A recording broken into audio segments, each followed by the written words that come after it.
The posters were all set and placed near the front door, after days of meticulous preparation. The next step was daunting, climbing the stairs to the master bedroom.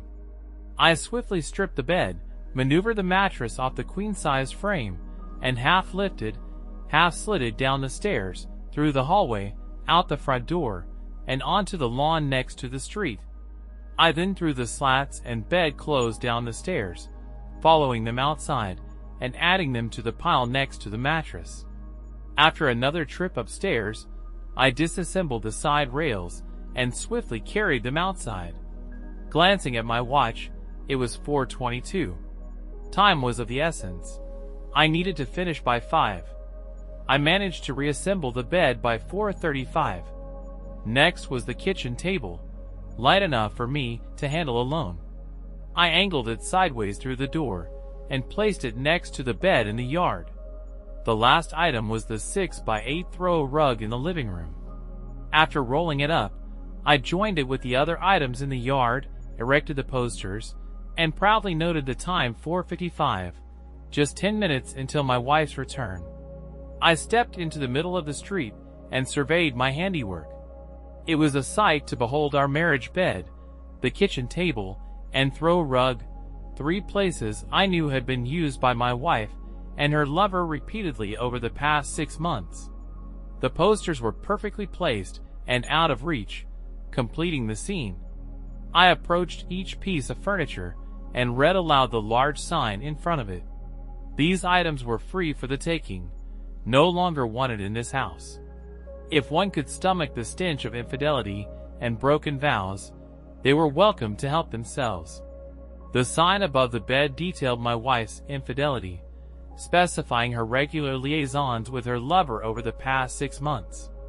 Above the kitchen table, another sign recounted their activities, typically just before she served me dinner. On the throw rug, a sign indicated their preference for that spot. Each sign was adorned with a 17 by 24 inches photo of the adulterous couple in the act. Behind the table, a 5th sign revealed the identity of my wife's lover, Greg Allen, her boss at Mitchell Price and Allen, married with 3 children, unaware of his wife's actions, but not for long. The time was 4:57. She would be home any minute. As I turned to assess the gathering crowd of neighbors and the increasing number of halted cars, some onlookers phoned friends or the police. I nonchalantly acknowledged the gathering and retreated into the house, closing the door behind me precisely at 5 p.m. My wife's car rounded the corner, observing the commotion near our house. She slowed down, her gaze fixed on the spectacle unfolding on our lawn. I imagined her focusing on the furniture and signs, particularly the large photos of her and Greg Allen engaged in their illicit activities. Even with her car window between us, amidst the crowd of 40 or 50 onlookers, I still heard her desperate cry, "No, oh God, no!" Finally, her gaze shifted from the signs to the front window of our house, where she spotted me standing. We locked eyes. She appeared devastated, her complexion drained, tears streaming down her cheeks. It seemed as if she was questioning me, mirroring my own bewilderment. I observed her for a moment before turning away, drawing the curtain shut behind me. Perhaps now is the time to recount how my wife Sherry and I ended up in this tragic situation. My name is Jack Meyer. I met Sherry during our junior year of college, introduced by a mutual friend. I was instantly captivated. Sherry wasn't conventionally beautiful, but she possessed an irresistible charm. Standing at 5'2", with striking blue eyes and shoulder-length blonde hair, she had a petite yet perfectly proportioned figure that enchanted me. From that moment, I was smitten. Sherry and I began dating, quickly becoming inseparable.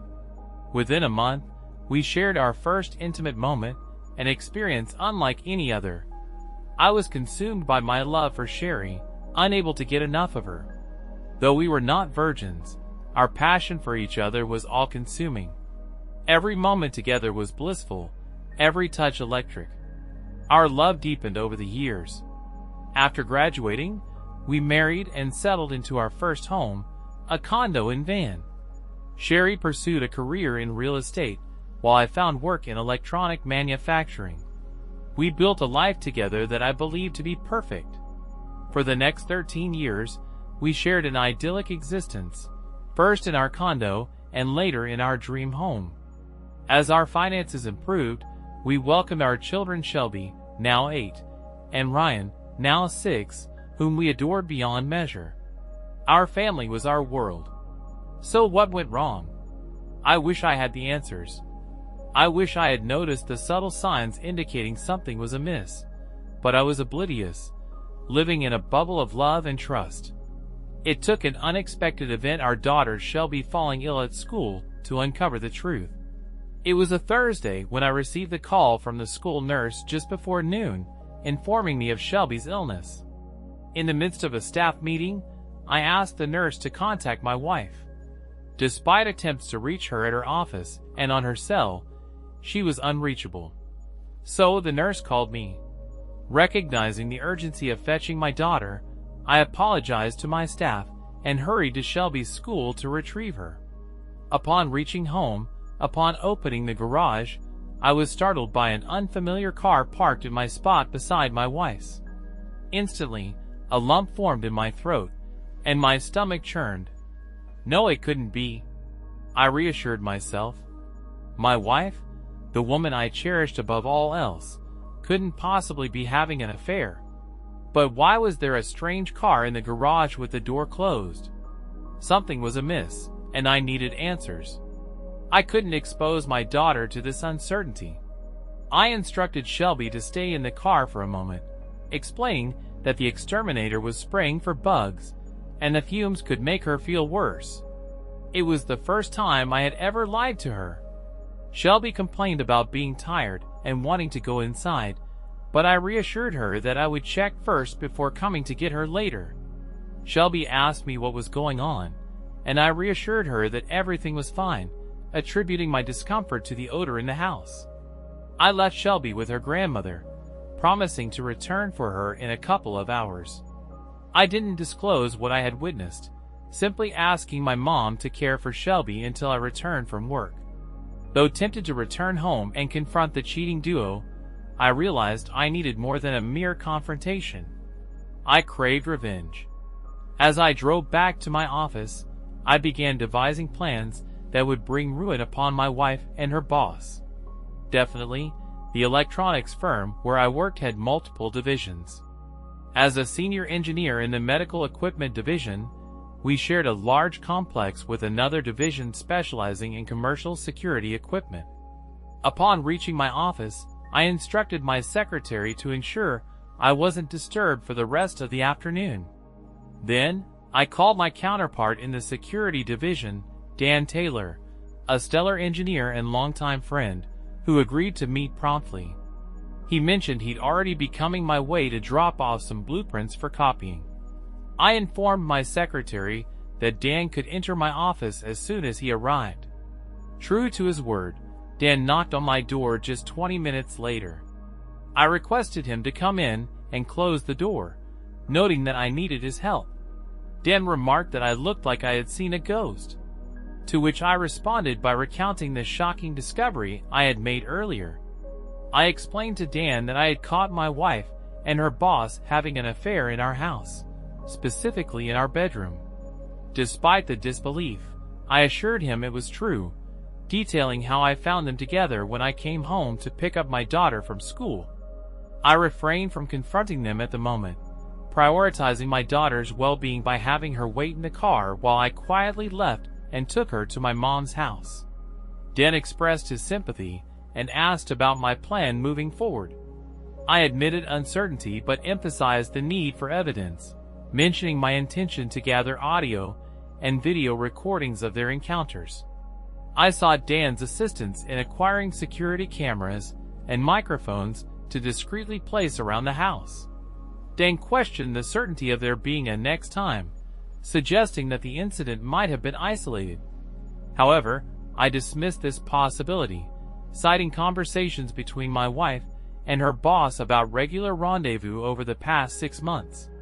I explained my reasoning, noting the lack of alternative locations and the convenience of my empty house during work hours.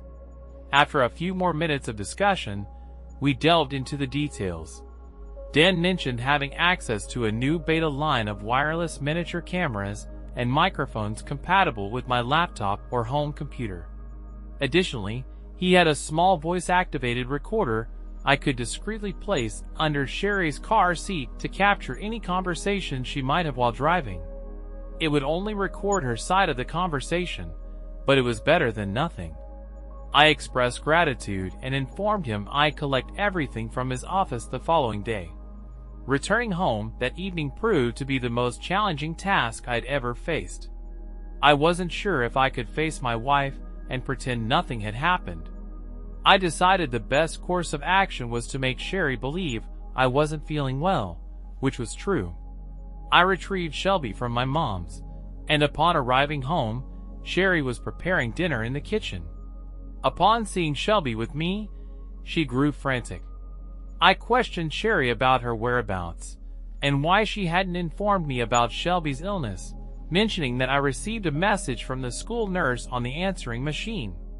Sherry explained that she must have accidentally turned off her phone while showing houses and had been busy all day. I couldn't help but think cynically that she was likely preoccupied with her affair with her boss instead of attending to our daughter. Despite this, Sherry hugged Shelby and apologized before helping her to bed. I acknowledged that despite her flaws, my wife did love our kids, and it seemed I was the obstacle to her happiness. Sherry then returned to the kitchen to prepare soup for Shelby and finish dinner for the rest of us. Feeling unwell myself, I informed Sherry that I would sleep in the guest room that night, just in case I was contagious. She noted that I felt clammy and looked pale. Silently, I acknowledged the irony of feeling unwell after discovering my wife's affair, without responding. I headed upstairs, initially dreading entering the master suite, but needing my grooming supplies, toothbrush, and work attire for the next day.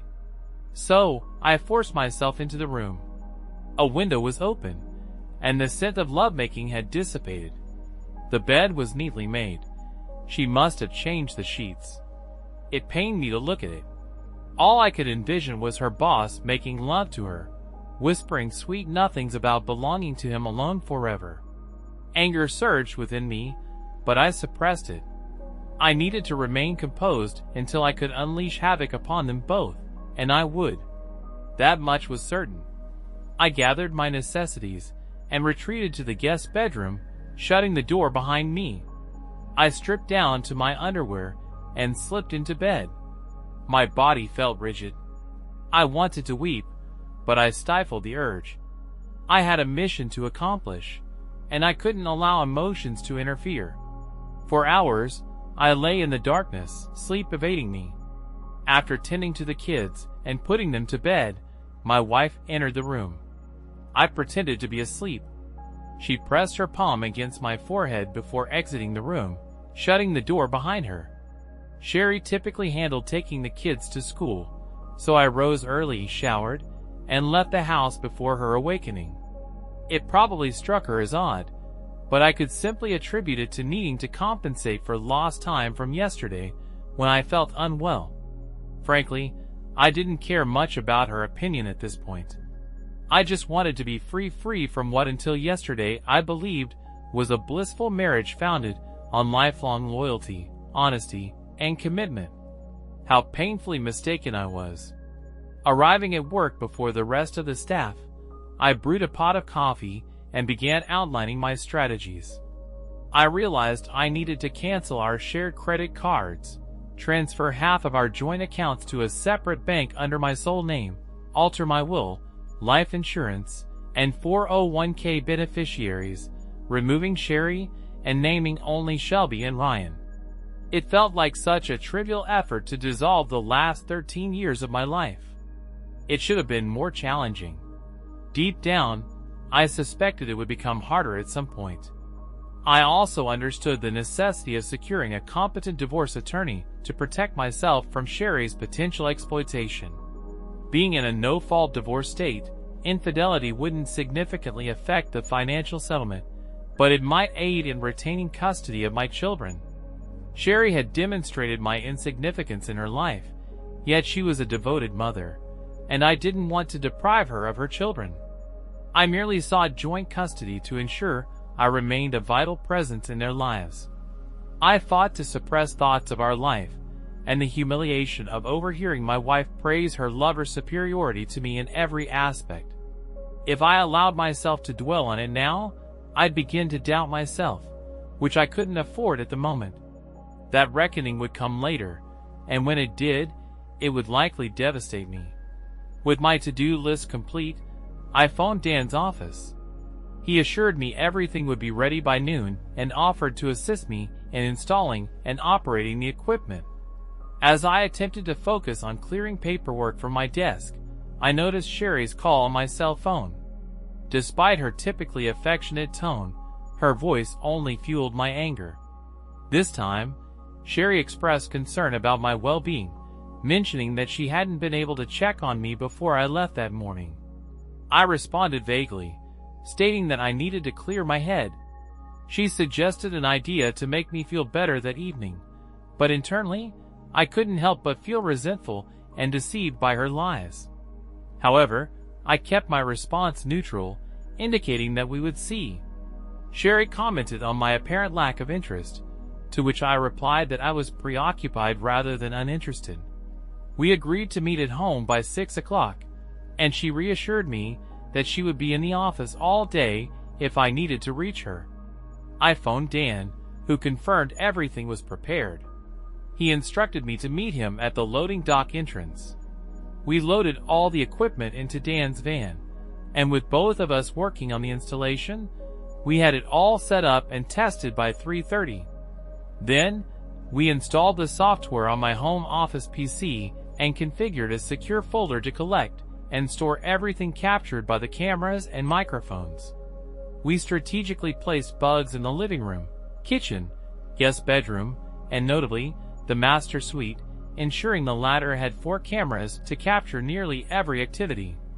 As an additional measure, we installed a camera and microphone in the master bathroom, just in case the couple decided to shower together after their encounter. The system was motion activated, with the cameras triggering the microphones. I was prepared. That night was exceptionally challenging for me. After dinner and once the kids were asleep, I followed my wife to our bedroom. I turned away from her and pretended to fall asleep. Sherry noticed the change in our usual routine and asked if everything was all right. I expressed some insecurities about whether I was enough for her, to which she reassured me that I was more than enough and that she couldn't bear anything happening to me. She emphasized that I was her perfect lover. Despite her reassurances, I remained distant and brushed off her concern, stating that nothing was bothering me. I feigned exhaustion, closed my eyes, and attempted to sleep. Later, I heard Sherry softly crying. I felt no sympathy for her, but I pondered whether her tears stemmed from shame for her actions or from feeling mistreated by me. Again, I rose before her and seized the chance to place the voice recorder beneath the seat of her car. I also reviewed the video and audio recordings from the installed equipment, confirming that everything from the previous night was captured clearly, even in the dim nighttime conditions of our bedroom. Initially, Sherry was a bit curt, mentioning that I had said some hurtful things the night before. Then, she gave me a quick kiss on the cheek, and her demeanor shifted to cheerful, perhaps due to her afternoon plans with her boss. I poured her a cup of coffee and informed her that I'd be locked in my office all day. She mentioned having to show several homes that afternoon and expressed confidence in making a significant sale, but assured she'd be able to pick up Shelby and Ryan after school. With a peck on her cheek, I headed towards the garage door. Sherry reminded me that I had forgotten to say, "I love you." She emphasized how important it was for her to hear those words from me every morning. I apologized, explaining that there was a lot on my mind. But Sherry insisted that it was important for her to hear those words. I promised not to forget in the future, and with that, I left. Yeah, I'll tell some girl how much I love her if, and when I ever find another girl I can trust enough to fall in love with. The intel Sherry provided about showing homes all afternoon led me to think she'd probably be with her true love. I hoped so. I was tired of games and wanted this ordeal done. I spent the morning working in my office, but kept glancing at my watch. Finally, at noon, I told my secretary I'd be gone for a few hours and put my plan in motion. I borrowed a company van and parked across from my house, waiting to see what happened. It wasn't until nearly 1 o'clock that I saw Sherry's car arrive, open the garage door, and park in her usual spot. When she entered the house without closing the garage, I figured she was either leaving again or expecting someone. 10 minutes later, I realized she was expecting someone as the same car from the day I caught them pulled into the garage, taking my place, just as he had taken my place in my wife's life. I saw him get out of the car, and the garage door closed. I had to give it to them. They had the nerve to meet in my house, in my bed, to carry out their affair. It just proved they thought they wouldn't get caught or didn't care. Well, they'd soon find out they were wrong. They were caught, and I'd make sure they both cared. With this final proof of my wife's infidelity, and knowing I'd soon have all the visual proof I needed of their affair, I finally let the tears fall. For 13 years, I was convinced my loving wife would never cheat on me, just as I'd never cheat on her. With the tears came doubts. Was he a better lover? Maybe better looking? But neither of us was exceptional. Why risk our marriages? I desperately wanted to confront them, but why? What would it achieve? I'd catch them, but I'd already done that once. Would I feel better by confronting her lover? Yes, but I'd likely go to jail. By this time, neither of them were worth it. My only worry was how this would affect my kids and his. As I was prepared to confront him, just as he had confronted me, by 2:30 they must have finished, as the garage door opened, and he left. 15 minutes later, my wife did the same, closing the garage door behind her. I knew she'd return home with the kids by 3:30, so I quickly parked in the garage and made my way to my home office. I didn't want to review all the footage, just ensure the evidence was safely on my hard drive. After 10 minutes, I'd had my fill. It wasn't an exact replay of their previous encounter, but it was explicit. They began by making love on the kitchen table where I eat. They joked about how many times they wondered if I'd ever realize I was dining where he had been intimate with her so often. Then, they moved to our bedroom, though not before her lover suggested using my daughter's room for a change of scenery. My wife adamantly refused, stating it was off limits to involve their kids' rooms. At least she seemed to have some principles, just not concerning me. In the bedroom, they resumed their activities.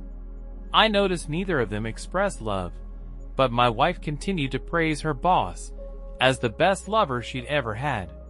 However, I couldn't comprehend why they then moved to the throw rug by the living room fireplace, where they engaged once more. When finished, I found it strange that she didn't bother changing the sheets, assuming she would do so when she returned with the kids at 3:30. This gave her plenty of time to air out the room and remove any evidence.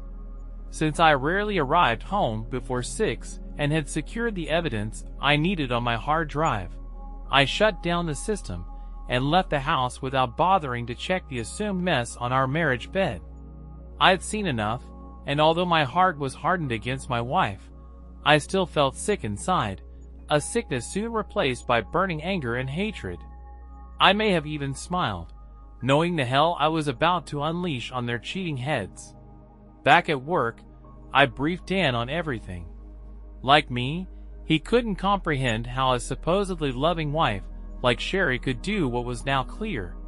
Not only did she break our sacred vows, but she also went out of her way to humiliate me to her lover, always affirming his superiority. All these thoughts plunged my soul into a deep abyss of pain and despair from which I knew I had to emerge to complete my task of destroying them both. I needed to find a good divorce lawyer, and Dan suggested contacting the law firm the company used for recommendations. I spoke to a corporate lawyer there who gave me 3 names of divorce lawyers known for protecting husbands' rights. The first one was retiring and not taking new clients, but the second one agreed to meet me the next afternoon at 3 o'clock. With that settled, I resolved to handle canceling credit cards, changing beneficiaries, and transferring funds the next morning. When I returned home that night, Sherry was in the kitchen preparing dinner while the kids did their homework in their rooms. She wore a yellow sundress and looked beautiful. For a moment, I thought my heart would break all over again. She was smiling and seemed so happy. I assumed it was her usual post-afternoon delight mood. She greeted me and asked about my day, mentioning that hers was great due to making a sale. I responded with mild interest, aware of the reason behind her happiness. I asked if anything else notable happened that day or if she met any interesting people, to which she denied, stating that she was focused on work, then home to her family. Despite her reassurance, I couldn't shake the suspicion of her affair as I headed upstairs to change clothes. While changing, I noticed the sheets had been replaced and the room aired out. Upon returning to the kitchen, I mentioned the water on the shower floor and asked if she had showered that afternoon. She appeared startled and denied it, suggesting a possible clogged drain. I speculated about the possibility of someone sneaking into the house for a rendezvous and showering afterward, which seemed to unsettle her. She attempted to brush it off with humor as dinner progressed. Conversation was minimal. I surprised Sherry by switching seats with her, prompting her to question the change. I explained it as a desire for a change of scenery. She appeared puzzled and ate little, mainly moving food around on her plate. During dinner, the kids talked about their day, but Sherry and I mostly listened, making occasional comments. After we all helped clean the dishes, I returned to my office to work on my project. I reviewed footage from that day and selected suitable stills to turn into photographs, which I downloaded to a photo file for printing. Next, I carefully crafted wording for the signs I would create with the photographs. All that remained was to visit my lawyer to initiate the divorce, get my finances in order, and await the next visit from my wife and her lover. When I finally went to bed that night, Sherry was already asleep, or at least pretending. I was fairly certain my actions that evening had given her something to ponder, not that it mattered. There was nothing she could say or do to change my mind about divorcing her for her infidelity. There was a small silver lining in the fact that I believed I'd managed to make her at least somewhat uneasy. Today was Tuesday, and she had mentioned making another sale on Thursday. So, I took that as a signal that she and her lover would be meeting on that day. That would also mark the day I brought them down. The following morning, I rose early again, showered, and left before Sherry woke up. I had a lot to accomplish and wanted to allocate as much time as possible to get it done. My lawyer appointment wasn't until 3 o'clock, so I had plenty of time to handle all the financial matters first. I visited HR, where I changed the beneficiary on my life insurance and 401k from Sherry to Shelby and Ryan. I received some odd looks from the woman assisting me, but I didn't feel obligated to explain my actions to her or anyone else. Next, I canceled all our joint credit cards and obtained new ones in my name alone. Then, I proceeded to the bank, where I transferred half of the funds from our joint checking and savings accounts to another bank in my name. I knew I needed to address our home, but I presumed the courts would allow Sherry to stay there with the kids. So, I postponed action on that front until I consulted with my lawyer.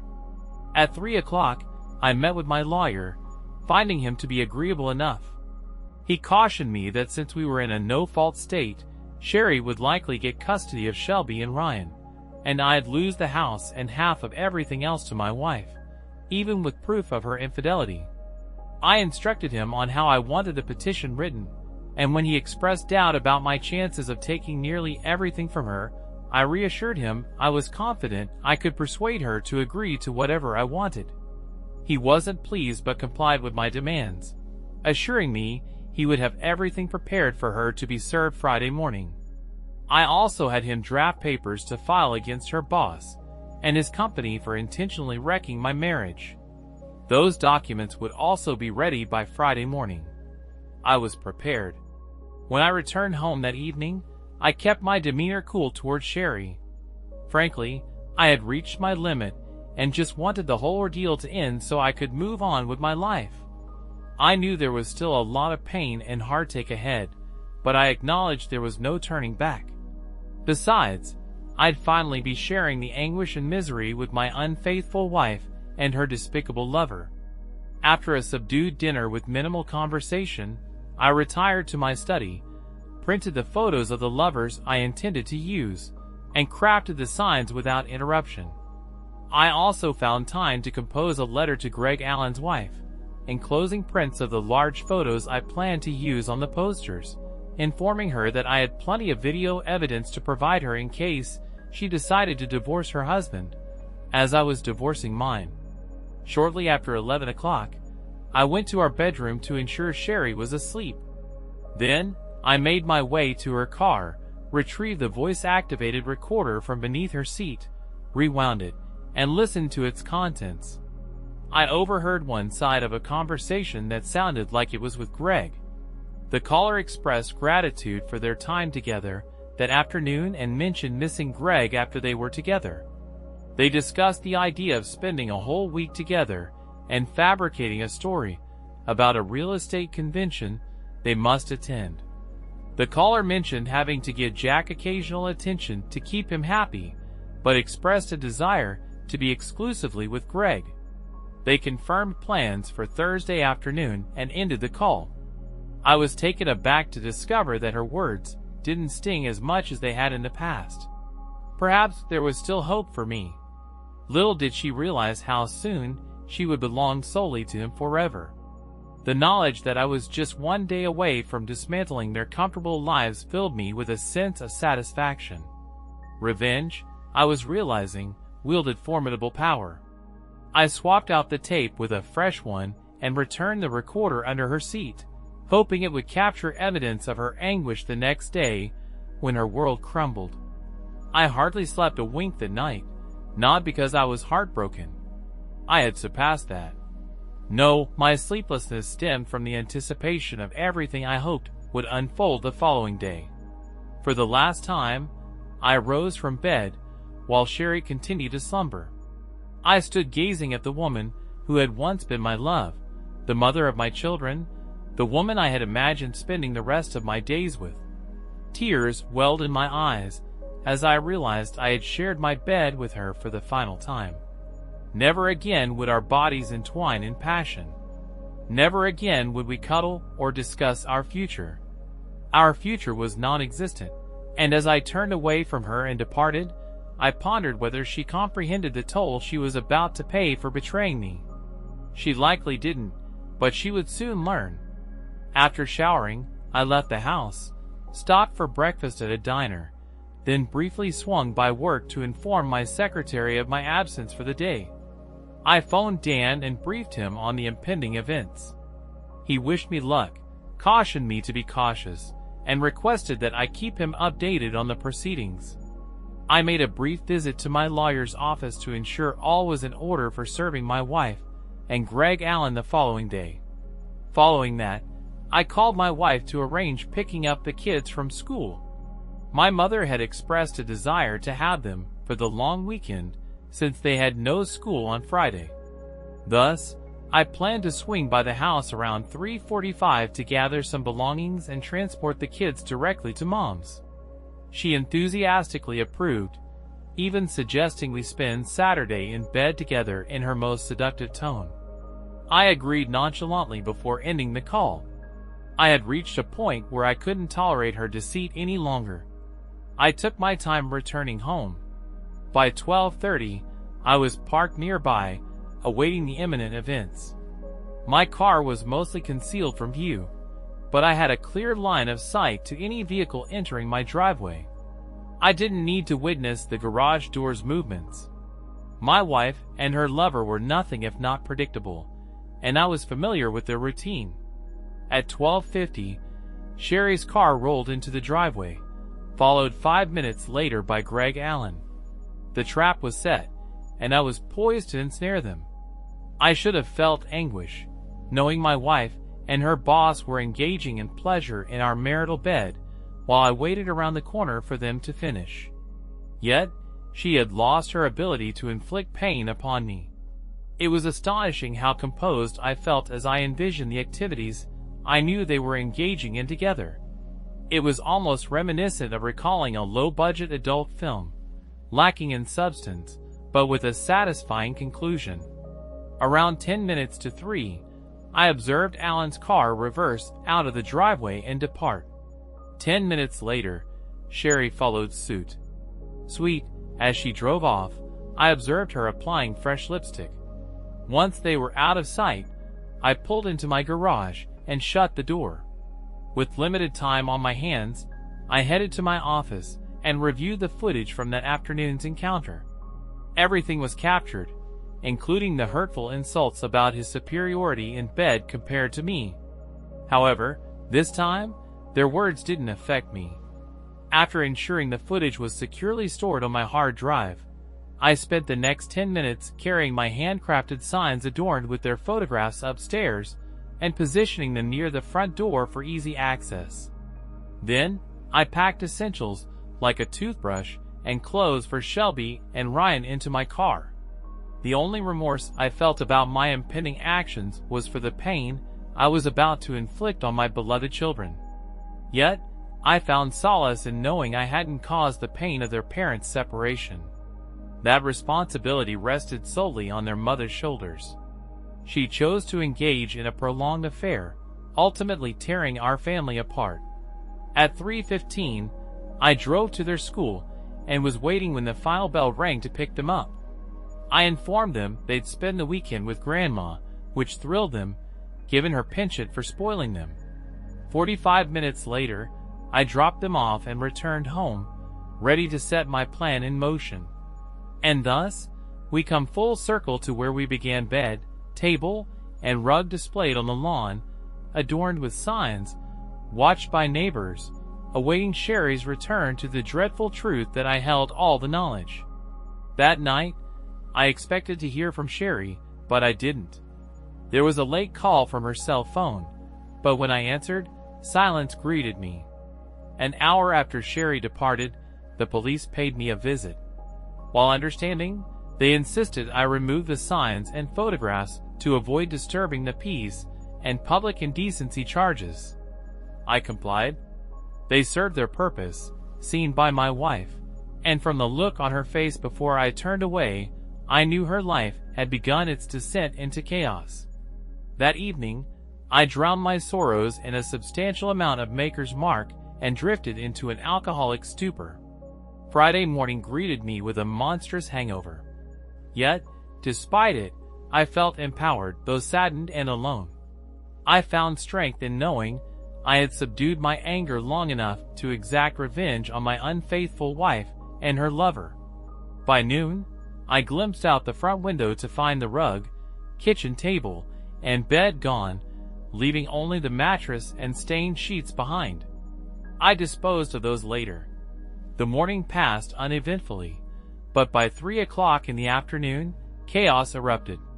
I was certain that Greg Allen's wife had received the letter and photographs that morning, and my lawyer had informed me that both Sherry and Greg Allen, along with his partners, had been served at their workplaces. He recounted how Sherry collapsed in tears upon being served, while Greg Allen disregarded her, unleashing threats against me. His partners retreated behind closed doors for 15 minutes before emerging to present Sherry with her final check and informing Greg that his partnership was terminated. When he informed them of his refusal to sell to them, they cited their corporate bylaws morality clause regarding love fraternization with staff members. This provision empowered them to sever all ties with him, and his mistress. Concurrently, the receptionist at the front desk relayed that his wife was on the phone, urgently requesting to speak with him. She had received a letter and photos I had sent, informing him not to return home and notifying her of her intent to file for divorce the following day. Later, I was informed by one of the agency employees' husbands that after Alan was escorted out of the building, everyone turned their backs on my soon-to-be ex-wife. She remained on the floor for about 30 minutes, crying inconsolably. Eventually, she gathered herself enough to leave, though no one knew her whereabouts. The next day, Sherry finally called me, sounding distraught.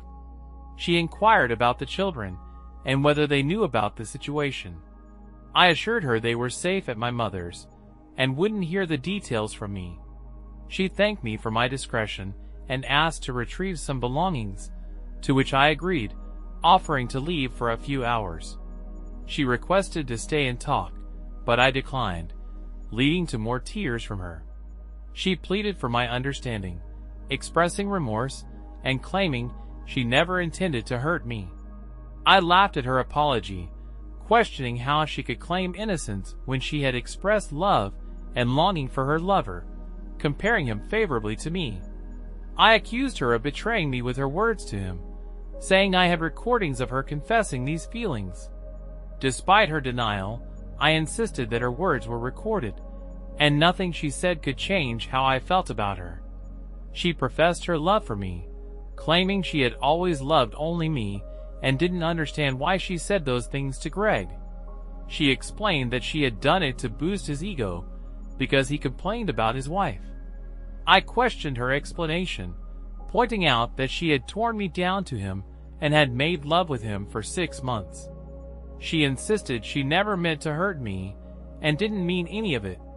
When I pressed her for an explanation, she admitted that it felt dirty with Greg and that she felt she should be dirty with him, keeping it separate from what she had with me, which she described as loving and clean. I expressed disbelief at her actions and called her sick, admitting my own foolishness for not seeing it sooner. She begged for a chance to make it right, insisting that she loved only me and belonged to me. She pleaded for forgiveness and offered to come to me immediately, begging me not to leave her. I informed Sherry that I no longer loved her and that she was the one who left me. I condemned her actions with Greg over the past 6 months, stating that her behavior proved she didn't love me. I expressed disgust towards her and eagerly awaited her departure from my life. I rejected any possibility of reconciliation, expressing my disdain for her after what she had done with Greg. I emphasized that any future interaction would only be for the sake of our children, whom she had also damaged. I explained that while I wanted to spare our children pain, I had no intention of sparing her any consequences for her actions. I wanted her to feel the same pain she had caused me and Greg's wife. When she questioned why I told Greg's wife about their affair, I retorted that what she and Greg did was unfair to me and our children. I justified informing Greg's wife by highlighting the destruction of my family, the betrayal of our marital vows, and the need for Greg's wife to know the truth. Sherry expressed her desire to fight for our marriage, stating that she didn't want a divorce. I responded by saying there was nothing left to fight for, and that I would rather die than remain married to her. I accused her of being delusional and out of her mind. She urged me to read the divorce petition she served me with, claiming that if I agreed to joint custody for our children, I could stay in the house and receive half of our assets. However, she threatened to share the videos of her affair if I didn't agree to her terms. When I doubted her willingness to follow through with the threat, she insisted that she could and would do it out of hatred towards me. She pleaded with me to sign the divorce papers, but I remained firm in my decision. In the end, she begged me to sign the papers, but I refused, insisting that she should sign them instead. After hanging up on her, Sherry signed the divorce papers, and the divorce was finalized in 6 months. She now lives with Shelby and Ryan in our former home, while I reside in a nearby condo. Despite the divorce, We remained in the same school district to minimize disruption for the kids. Although they still felt the pain of the breakup, Shelby disclosed that their mother acknowledged her mistake, accepting that our marriage couldn't overcome it. However, we reassured the kids that we would always be there for them. As for what Sherry told her parents and sister about the breakup, I'm uncertain. But they still communicate with me, indicating she likely didn't place blame solely on me. My mother perceived the divorce as something neither Sherry nor I could move past. I had the chance to retrieve the audio recorder from Sherry's car one last time, capturing a memorable conversation. She called Greg and thanked him for their time together, expressing concern about my suspicions and suggesting they pause their affair temporarily. Upon arriving home, she discovered signs and photographs revealing my knowledge of her infidelity, leading to her panic and realization of the consequences. She called Greg in distress, informing him that I knew everything about their affair and broke down into tears. It's been over a year since we endured those trying times, and gradually, I'm beginning to piece things back together. I still steer clear of dating, and will likely continue to do so for a while. The idea of reliving what I've just gone through makes me wary of diving into another serious relationship. Shelby mentioned that her mom went on one date, but returned home in tears, and as far as she knows, hasn't dated since.